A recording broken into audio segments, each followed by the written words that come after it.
দক্ষিণ কোরিয়ার ইনচোন আন্তর্জাতিক বিমানবন্দরে ঘটল আরেকটি মর্মান্তিক দুর্ঘটনা।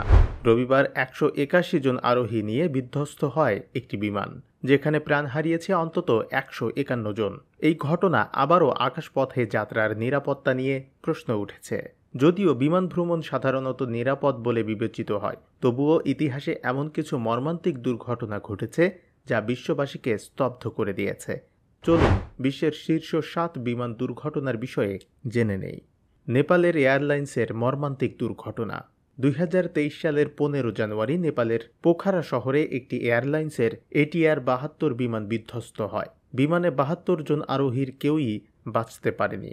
তদন্তে জানা যায় পাইলটের টেকনিক্যাল ভুল এই ট্র্যাজেডির মূল কারণ। মালয়েশিয়া এয়ারলাইন্স ফ্লাইট 17 এর যুদ্ধকালীন শিকার। 2014 সালের 17 জুলাই মালয়েশিয়া এয়ারলাইন্স ফ্লাইট 17 ইউক্রেনের আকাশে গুলি করে ভূপাতিত করা হয়। বিমানে থাকা 298 জন আরোহীর সবাই মারা যান। 2022 সালের ডাচ কোর্ট 3 জনকে এই হত্যাকাণ্ডে দোষী সাব্যস্ত করে। এয়ার ইন্ডিয়া ফ্লাইট 182 এর বিস্ফোরণ। 1985 সালের 23 জুন কানাডা থেকে লন্ডনগামী এয়ার ইন্ডিয়া ফ্লাইট 182 বিমানে বোমা বিস্ফোরণে 329 জন প্রাণ হারান। সাগরের গভীর থেকে উদ্ধার করা হয় মাত্র 131টি মরদেহ। এই ঘটনা বিমান নিরাপত্তায় বড় পরিবর্তনের সূচনা করে। আটলান্টিকের অজানা রহস্য। Air France flight 447।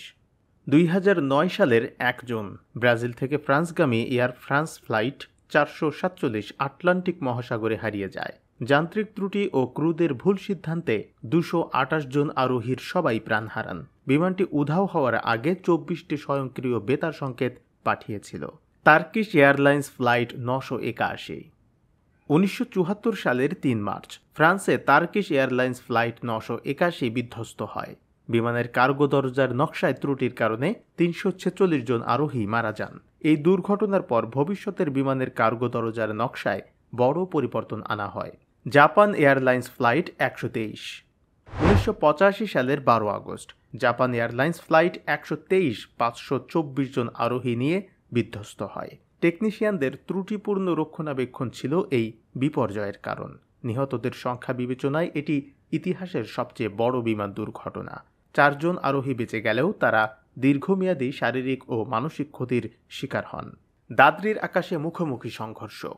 1996 সালের 12 নভেম্বর ভারতের দাদ্রি অঞ্চলের আকাশে সৌদি ফ্লাইট 763 এবং কাজাখস্তান এয়ারলাইন্স ফ্লাইট 1907 মুখোমুখি সংঘর্ষে 349 জন নিহত হন।